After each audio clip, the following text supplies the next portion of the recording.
This is one of the stories too. So and I'm not gonna Let's get into it. Alright. So better. I was in a state where I was about to talk to a girl, but I was also getting over like closure on like somebody else too. Right. So as I was about to talk to another girl, I was reflecting on all past relationships and stuff. So that's where the first verse comes in. And I was pretty much like, been caught up with the same women, used to running the same game, emancipated, no chain gang, looking for someone I can rename. That's basically saying like, I was single, trying to, test the waters. I was like, I remained stuck in my ways. Remember Sid tried to change that, tried to make me more vulnerable, but I couldn't do it, and I hate that. So that's like, me being vulnerable, basically saying like, I was in a relationship with a girl named Sid, and Name drop. yeah, name drop. Like, it was hard for me already, because, I gave her the link, so like she never like questioned it. Right. But like I was really hoping she questioned it so I can have like a conversation, because I always felt like the way that our relationship ended up, it wasn't supposed to end like that. It was just like the right person, the wrong time. And because of that, in the process of what we had, I hurt her, and I didn't necessarily close it the way I should have.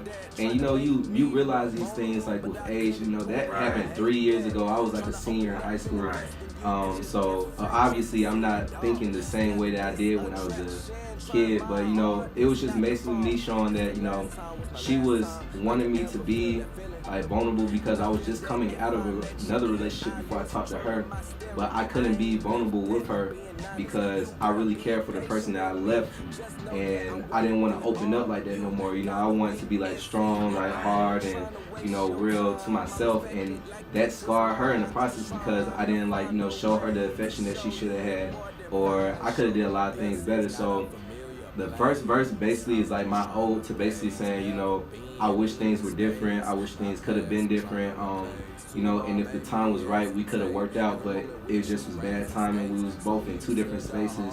I felt like we both had to mature in order to get to the place that we are today.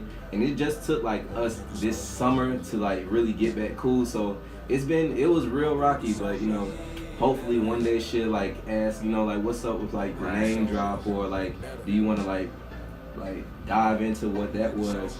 And so like the second verse, that was pretty much me talking about like the new girl that I'm trying to like pursue, and just saying that I'm still in that stage of not trying to be as vulnerable. Still trying not to be as vulnerable, but I'm working on myself and I'm trying to get better. Right. So that's where that came down to. But it's just like stories like that are all throughout my album, so that's what makes it more personal for me, because I can listen to In the Mood and know exactly what I was thinking, or Can't Be, or Getting Laid, or Forever Give You Glory, and they all just like have a personal piece like to everything that I'm talking about. So Do you ever fear any negative repercussions for like actually name dropping and like actually specifically talking about like certain relationships and situations? see, like, I'm the type of person where I embrace that. Like, it's not like I'm necessarily scared of it. I want the conversation to happen. It's just like I use that time to basically give myself a platform in order to have the conversation. So I feel like if I never put that platform there, it would never happen. So that's me like name dropping, so I can have like Sid come and say, hey, what's that about? Or if I'm talking about another girl, if I'm talking about like this person or that person, I want them to basically come to me and say like spark the conversation, because that's what artists do. Artists say what's on their mind and say how they feel because it's real and it's authentic, but it's up to like the public to interpret it however they want to interpret it, and I just don't want a misinterpretation on anything that I say, pretty much. So that's why I name drop or say what I do. For sure. I definitely